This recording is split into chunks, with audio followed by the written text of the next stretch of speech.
अगरचे पाकिस्तान में हर सिविलियन हुकूमत और फौजी इस्टेब्लिशमेंट फ़लस्तीनियों के हक़ में आवाज़ बुलंद करती रही है, लेकिन ये भी एक हकीकत है कि साबिक़ फ़ौजी आमिर ज़ियाउल हक़ ने फ़ौजी सदर जनरल याहिया खान के दौर इक़्तिदार में बतौर ब्रिगेडियर मशरिक़ वस्ता के मुल्क उर्दन में लगभग 25,000 बेगुनाह फ़लस्तीनियों के खून से अपने हाथ रंगे थे। अरबों की तारीख में इस सानहे को ब्लैक सितंबर कहा जाता है और फ़लस्तीनी हुर्रियत पसंद आज भी जनरल ज़िया को अपना दुश्मन और सफ़ाक कातिल करार देते हैं।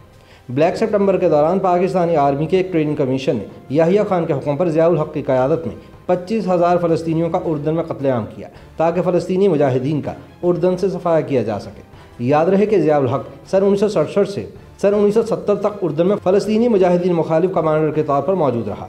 तब वो ब्रिगेडियर था। उस ज़माने में उर्दन और फ़लस्तीन का वही हिसाब था जो पाकिस्तान और आज़ाद कश्मीर का है।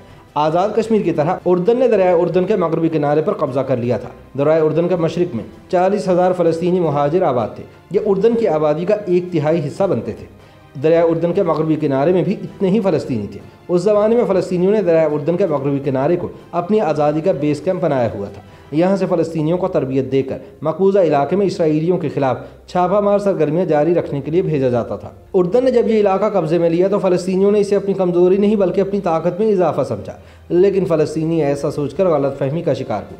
उर्दन के सरबराह शाह हुसैन को यह खदशा था कि कहीं फ़लस्तीनी दरियाए उर्दन के मगरबी किनारे को आज़ाद फ़लस्तीनी रियासत ना बना ले। शाह हुसैन दरअसल सऊदी अरब के साथ अमेरिका के भी इत्तेहादी थे। अमेरिका की तरजीह इसराइल, उसकी बका और मशरिक़ वस्ता में उसकी बालादस्ती थी। इन हालात में उर्दन को यही मुनासिब लगा कि फ़लस्तीनियों को यहाँ से मार भगाया जाए। लिहाजा 15 सितंबर सन 1970 को ब्रिगेडियर ज़ियाउल हक़ के दरपर्दा क़यादत में उर्दनी फ़ौज ने फ़लस्तीनियों पर हमला किया और उन्हें उर्दन से निकाल बाहिर कर दिया। यूँ उर्दन फ़लस्तीनियों के दबाव में से निकल आया और इसराइल पर से भी बड़ा ख़तरा टल गया। लेकिन तारीख गवाह है कि ज़ियाउल हक़ ने उर्दन की आर्मी को तरबियत भी दी थी ताकि वो इसके जाने के बाद भी फ़लस्तीनियों को कुचलती रहे। उर्दन ने सन 1970 में इसराइल मुखालिफ फ़लस्तीनी फ़िदाइयान को मुल्क से निकालने का फ़ैसला किया तो यही आमिर जनरल ज़ियाउल हक़ था जिसने मिशन ट्रेनिंग और फ़लस्तीनियों के खिलाफ जंगी प्लान मुरतब किया और फ़लस्तीनियों के खिलाफ होने वाले ऑपरेशन में उर्दन के सिपाहियों की क़यादत की। इस खूनी ऑपरेशन को ब्लैक सितंबर के नाम से याद किया जाता है।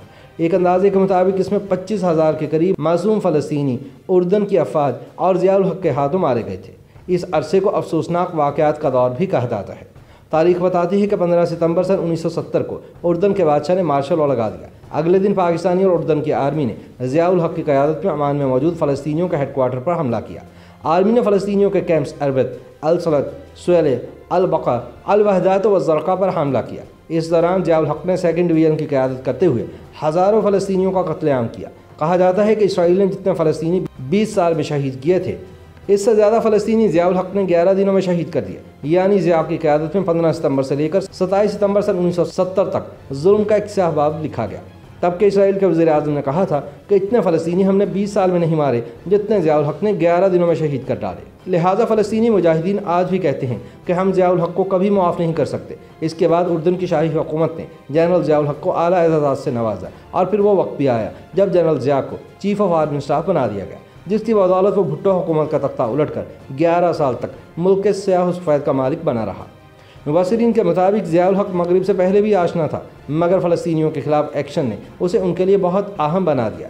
इधर जुल्फ़िकार अली भुट्टो, शाह फैसल, सदर सुकार्नो, हाफिज़ुल असद और मुअम्मर क़ज़ाफ़ी के साथ मिलकर अमेरिका और सोवियत यूनियन के ब्लॉक से निकलकर अपना इस्लामी ब्लॉक बनाने, इस्लामी बैंक कायम करने और मुसलमानों की साइंसी तरक्की को एटम बम बनाने से शुरू करने की जो तैयारी कर रहे थे वो अमेरिका और सोवियत यूनियन दोनों के लिए काबिल कबूल ना थी। इस सारे मंसूबे में मरकज़ी हैसियत जुल्फ़िकार अली भुट्टो की थी और इन तमाम सरगर्मियों का मरकज़ पाकिस्तान ने बनना था। लेकिन इस्तेमारी क़ुव्वतों ने एक बार फिर जनरल ज़िया को इस्तेमाल किया, जिसने बाद में भुट्टो को फांसी दे दी और मुस्लिम इत्तेहाद के दाई दीगर आलमी रहनुमाओं को भी इस्तेमारी क़ुव्वतों ने यके बाद दीगरे मंजर-ए-आम से हटा दिया। YouTube पर गूगली न्यूज देखने के लिए youtube.com की सर्च बार में गूगली न्यूज टीवी टाइप करें। गूगली न्यूज के पेज पर सुर्ख रंग के सब्सक्रिप्शन वाले बटन पर क्लिक करना ना भूलिए। YouTube पेज पर अपलोड होने वाली वीडियोस से बाखबर रहने के लिए बेल आइकन पर क्लिक कीजिए। आपको हर नई वीडियो के बारे में नोटिफिकेशन मौसूल हो जाएगा।